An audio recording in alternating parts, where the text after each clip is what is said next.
याद रहे, राजनीति की कुर्सियां आती जाती रहेंगी, लेकिन नीरज सिंह जी का असली सिंहासन तो समाज के स्वाभिमान में है।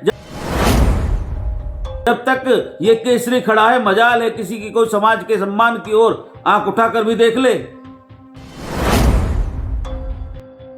जय श्री राम भाइयों, मैं कपिल शर्मा एडवोकेट, भारतीय जनता पार्टी का एक अनुशासित कार्यकर्ता और अवध केसरी सेना का गौतम बुद्ध नगर का जिलाध्यक्ष।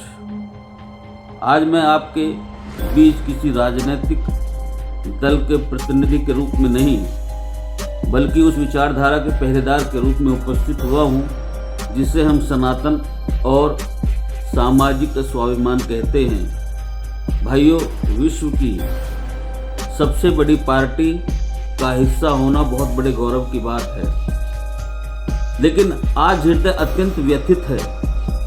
उत्तर प्रदेश, जिसे यशस्वी मुख्यमंत्री योगी आदित्यनाथ जी ने अपने खून पसीने से सींचकर अपराध मुक्त बनाया, विकसित बनाया, जहां उनके नेतृत्व में न्याय का शासन स्थापित हुआ है, उसी प्रदेश में कुछ ऐसे अवांछनीय तत्व पनप रहे हैं जो समाज के ताने बाने को छिन्न भिन्न करना चाहते हैं। भाजपा का कार्यकर्ता होने के नाते और अवध केसरी सेना का सिपाही होने के नाते आज चुप रहना मेरे लिए वैचारिक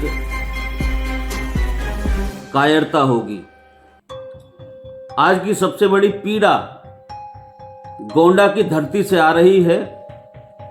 जिस ब्राह्मण समाज को हम सांस्कृतिक वाहक कहते हैं, संस्कृति का वाहक कहते हैं, समाज का पथ प्रदर्शक मानते हैं, उस समाज के विरुद्ध सोशल मीडिया पर जिस प्रकार की अमर्यादित और घृणित एवं उच्छनीय टिप्पणियां की गई हैं,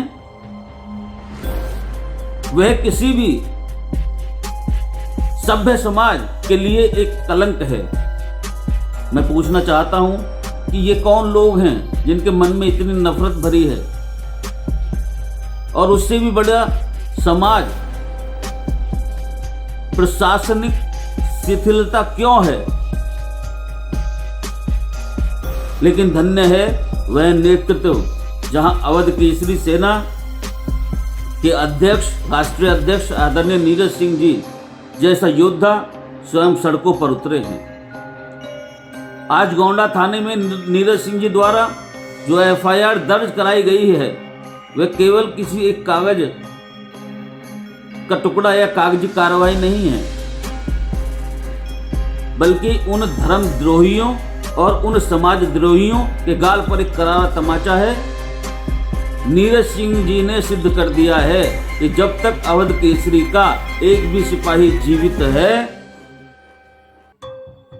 तब तक समाज को कोई बांट नहीं सकता। याद रहे, राजनीति की कुर्सियां आती जाती रहेंगी, लेकिन नीरज सिंह जी का असली सिंहासन तो समाज के स्वाभिमान में है। जब तक ये केसरी खड़ा है, मजाल है किसी की कोई समाज के सम्मान की ओर आंख उठाकर भी देख ले। सुन लो दिल्ली और लखनऊ के राजनीतिकारों, समाज के अपमान पर हम मौन नहीं रहते। आज गोंडा से नीरज सिंह जी की एफआईआर महज एक कागज का टुकड़ा नहीं, बल्कि उन गद्दारों की बर्बादी का प्रमाण पत्र है जो समाज को बांटना चाह रहे हैं।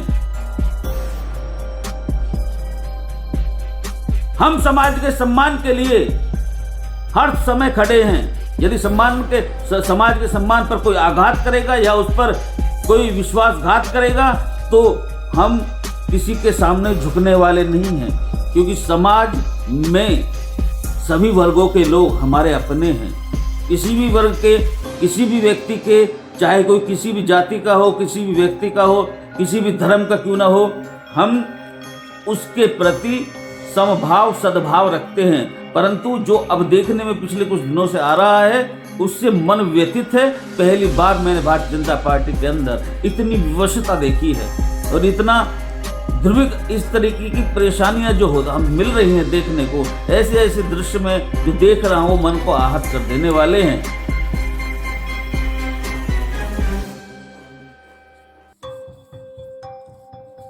अवध केसरी सेना का तो संकल्प है जहां समाज का एक व्यक्ति भी परेशान है, पीड़ित है, अवध केसरी सेना वहां खड़ी है। दूसरी ओर राजनीति की विषाद को देखिए। एक तरफ मुख्यमंत्री योगी आदित्यनाथ जी दिन रात मेहनत कर रहे हैं, खून पसीना बहा रहे हैं। वहीं दूसरी ओर कुछ लोग अपनी व्यक्तिगत महत्वाकांक्षाओं के लिए संगठन की नींव खोद रहे हैं। महाराजगंज से लेकर बस्ती तक पंकज चौधरी जी की सभाओं में जो कुछ घट रहा है, क्या वह चिंताजनक नहीं है? आदरणीय हरीश द्विवेदी जी जैसे कद्दावर, निष्ठावान और समर्पित ब्राह्मण नेताओं की उपेक्षा करना क्या उचित है? जब हम अपने प्रदेश के दिग्गज जैसे भूपेंद्र सिंह जी, आदरणीय भूपेंद्र सिंह चौधरी जी और आदरणीय सत्येंद्र सिसोदिया जी ऐसी सभाओं से दूरी बना लेते हैं तो जनता के बीच क्या संदेश जाता है? हमारी इसी अंतर कलह का लाभ वो विपक्षी पार्टियां, वो क्षेत्रीय पार्टियां आज उठा रही हैं जिन्हें जनता ने नकार दिया था कभी। जब हम आपस में लड़ेंगे तो दुश्मन का अट्टहास करना स्वाभाविक है। यह उपहास एक सच्चे कार्यकर्ता के लिए विषय है, उसके समान है। प्रतिदिन जब मैं खबरें देखता हूं बड़ा दुख होता है, हृदय विदारक लगता है। ऐसा लगता है कि आज हम जिस समुंदर, जिस गहरे सागर का एक मोती है, एक बूंद है, उस सागर में ये हलचल क्यों हो रही है इतनी? गोंडा की खबरों और यूपी तक जैसे चैनलों के विश्लेषण से एक बात तो स्पष्ट है, अब समाज जाग चुका है, समझ चुका है। राजपूत और ब्राह्मण समाज जो कभी भाजपा की रीढ़ शुरू से लेकर आज तक रहे हैं, आज वो एक साथ कंधे से कंधा मिलाकर खड़े हैं। यह एकता किसी राजनीतिक स्वार्थ के लिए नहीं है, बल्कि अपने अस्तित्व और अपने सम्मान की रक्षा के लिए है। हमें पूरा विश्वास है हमारे यशस्वी मुख्यमंत्री योगी आदित्यनाथ जी पर। उनके राज में अपराधी कोई भी हो, उसकी जगह जेल है। हम उनसे और संगठन के शीर्ष नेतृत्व से ये मांग करते हैं कि ऐसे तत्वों को चिन्हित किया जाए जो समाज को अपमानित कर रहे हैं और जो संगठन के भीतर रहकर दीमक की तरह उसे खोखला कर रहे हैं। नीरज सिंह जी के नेतृत्व में अवध केसरी सेना का हर सदस्य गोंडा से लेकर गौतम बुद्ध नगर तक न्याय की इस लड़ाई में एकजुट है।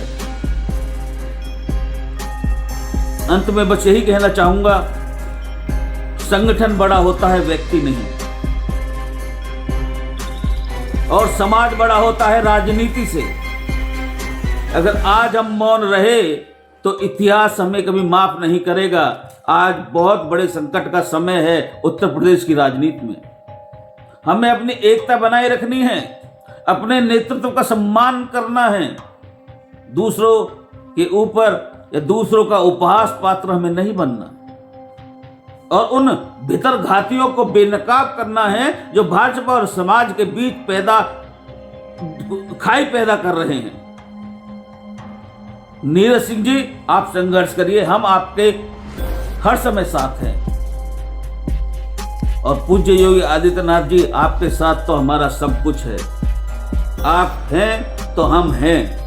आपकी वो जोश और वो बुलंद वाली आवाज जब सुनते हैं तो अपने आप ही जोश आ जाता है शरीर में, और वही जोश हमको आज बोलने पर विवश कर रहा है। वही आपकी समर्पण, हमारी बहन बेटियों के लिए आपका समर्पण भाव, प्रदेश की सुरक्षा, प्रदेश का विकास, वही हमें आज बोलने पर मजबूर कर रहा है। मुख्यमंत्री जी, हम आपके बहुत बहुत आभारी हैं कि इस प्रदेश को आपने गड्ढों वाले प्रदेश जब वो हुआ करता, सारी चीजें पता है सभी को, कहां से कहां पहुंचा दिया। राजनाथ सिंह जी ने तो कहा भी था कि अभी तक तो मैं योगी जी को केवल ये मानता था कि आप अच्छे कानून व्यवस्था स्थापित कर सकते हैं, लेकिन आप तो अर्थशास्त्र में भी निपुण हैं। कितनी बड़ी बात। तो हम सब आपके साथ हैं। पूरा उत्तर प्रदेश, मैं इस बात की मैं गारंटी दे रहा हूं, पूरा उत्तर प्रदेश का एक एक व्यक्ति, एक एक बच्चा जिसका भी लोकतंत्र ने जिसको अधिकार दिया है वोट करने का, फैसले करने का, वो आपके साथ खड़ा है, क्योंकि हमें आपकी आवश्यकता है। जय जय श्री राम, जय अवध केसरी।